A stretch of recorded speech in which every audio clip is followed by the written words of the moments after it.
నమస్కారం.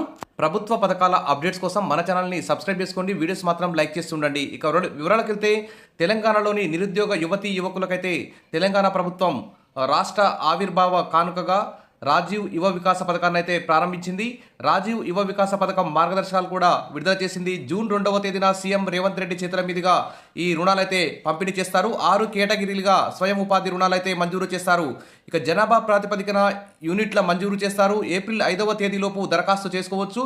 గ్రామాల్లో ఏడాదికి 1.5 లక్షలు, పట్టణాల్లో 2 లక్షల ఆదాయ పరిమితి లోపు ఉన్నవారు అప్లై చేసుకోవచ్చు. ఈ పథకానికి బడ్జెట్లో 6,000 కోట్లు కూడా కేటాయించడం జరిగింది. 6 కేటగిరీలుగా ఈ సబ్సిడీ లోన్లు అయితే ఇస్తారు. 50,000 లోపు రుణం తీసుకుంటే 100% సబ్సిడీ ఇస్తారు. ఇక కట్టాల్సిన పని లేదు. ఇక 50,000 రూపాయి నుంచి ₹1,00,000 వరకు లోన్ తీసుకుంటే 90% సబ్సిడీ వస్తుంది, 10% కట్టాల్సి వస్తుంది. అదేవిధంగా ₹1,01,000 నుంచి రూపాయి నుంచి 2 లక్షల రుణం తీసుకున్న వాళ్ళు 80% మాఫీ అవుతుంది, 20% కట్టాల్సి ఉంటుంది. ఇక రూపాయి నుంచి 4 లక్షల వరకు రుణం తీసుకుంటే 70% మాఫీ చేస్తారు, 30% చెల్లించాల్సి ఉంటుంది. ఇక వల్నరబుల్ గ్రూపులకు ₹1,00,000 100% సబ్సిడీ ఇస్తారు. మైనర్ ఇరిగేషన్ సంబంధించి 100% సబ్సిడీ ఇస్తారు, కట్టాల్సిన పని లేదు అని ఈ విధంగా ప్రభుత్వం అయితే మార్గదర్శకాలు అయితే విడుదల చేసింది.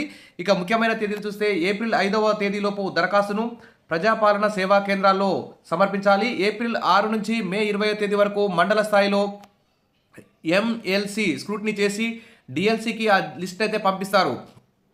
ఇక మే 21, 31వ తేదీ వరకు DLC స్క్రూటినీ చేసి తుది జాబితాను ప్రకటిస్తుంది. ఇక జూన్ 2, 9వ తేదీల్లో రుణమైతే మంజూరు చేస్తారు. ఇదొక తెలంగాణలోని చదువు రాకున్నా కానీ ప్రతి ఒక్కరు కూడా అప్లై చేసుకునేటువంటి ఒక మహత్తర పథకం అని చెప్పుకోవచ్చు. ఇక దరఖాస్తు ఫారంలో మరి ఇన్కమ్ సర్టిఫికేట్ కూడా సబ్మిట్ చేయాల్సి ఉంటుంది. రేషన్ కార్డు లేకుంటే ఆదాయ ధృవీకరణ పత్రాన్ని సమర్పించాలి.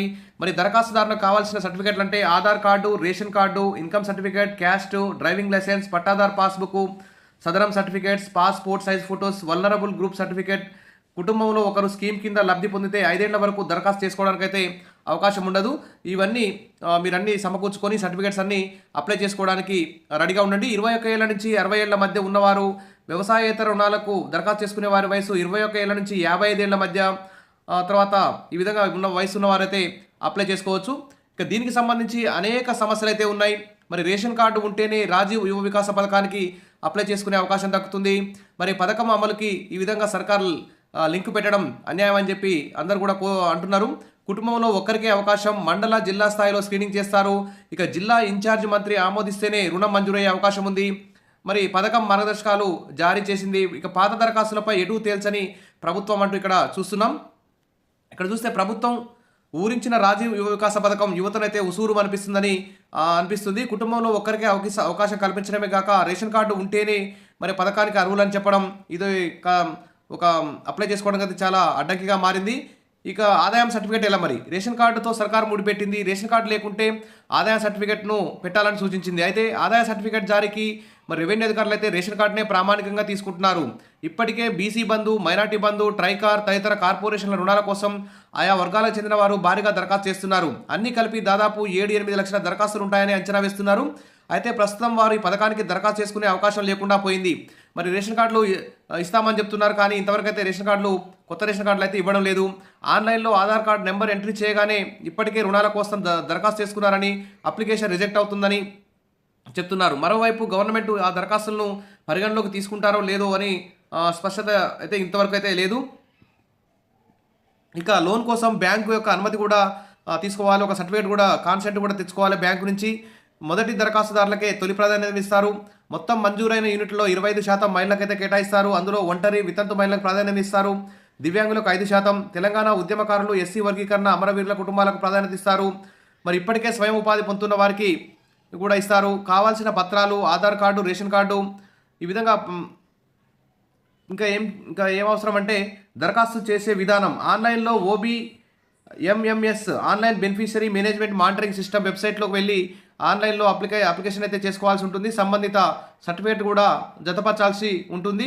చేసి ప్రజాపాలన సేవా కేంద్రాలు అంటే MPDO, municipal commissioner, zonal commissioner కార్యాలయాల్లో ఆ దరఖాస్తు కాపీని అయితే అందజేయాల్సి ఉంటుంది.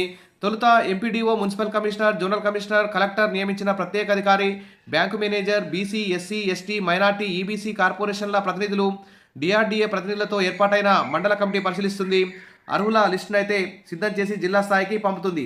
ఇక కలెక్టర్ ఆధ్వర్యంలో జిల్లా స్థాయి కమిటీ లబ్ధిదారులను అయితే ఫైనల్ చేస్తుంది. ఈ కమిటీలో collector, DRDA PD, additional collector, industries department GM, కార్పొరేషన్ల ఈడీలు, మైనార్టీ, డిజేబుల్డ్, ఉమెన్ వెల్ఫేర్ ఏడీలు, పీడీలు, ఈ విధంగా బ్యాంకు మేనేజర్లు అందరూ కూడా సభ్యులుగా ఉంటారు. జనాభా నిష్పత్తి ప్రకారం ఆయా గ్రామాల్లో ఆ మండలాల్లో లబ్ధిదారుల జాబితా అయితే లిస్ట్ అయితే పెడతారు. చివరికి జిల్లా ఇన్ఛార్జి మంత్రి ఆమోదం పొందాల్సి ఉంటుంది. అనంతరం లబ్ధిదారులకు రుణాలు అయితే మంజూరు చేస్తారు. 100% సబ్సిడీ రుణాలు నేరుగా లబ్ధిదారులకు అందజేస్తారు. అయితే ఆ యూనిట్ ఏర్పాటుకు తొలుత 80% నిధులే విడుదల చేస్తారు. మరి క్షేత్రస్థాయిలో వాళ్ళు ఆ యూనిట్ని, ఆ షాప్ని కానీ ఆ బిజినెస్ని కానీ ప్రారంభించిన తర్వాత మిగతా 20% అయితే మంజూరు చేస్తారు. ఇక క్షేత్రస్థాయి పరిశీలన తర్వాత నేరుగా ఆయా ఏజెన్సీలకు నిధులను బ్యాంకు విడుదల చేస్తుంది. అవసరమైతే రుణాలను పొందిన వారికి ఆయా రంగాల్లో 15 రోజుల పాటు ట్రైనింగ్ కూడా ఇస్తారు.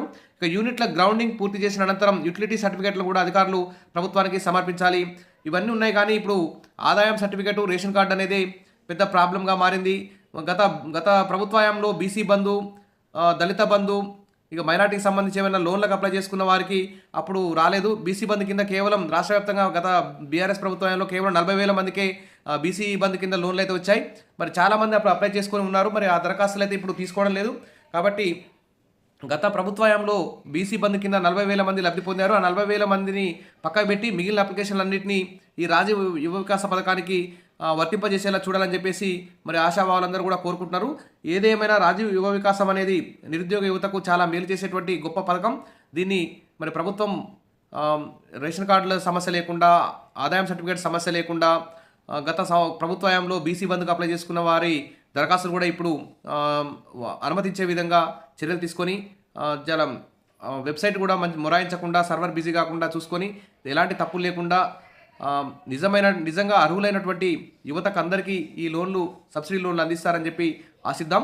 మీకు ఏమైనా డౌట్స్ ఉంటే కామెంట్ సెక్షన్లో పెట్టండి. మీ అందరికీ రాజీవ్ యువ వికాస పథకం కింద మీకు అందరికీ సబ్సిడీ లోన్లు తప్పకుండా వస్తాయని చెప్పి ఆశిద్దాం. Wish all the best. మరిన్ని అప్డేట్స్ కోసం మన ఛానల్ని ఫాలో అవుతుండండి. వీడియోస్ అయితే లైక్ చేస్తుండండి. Thank you.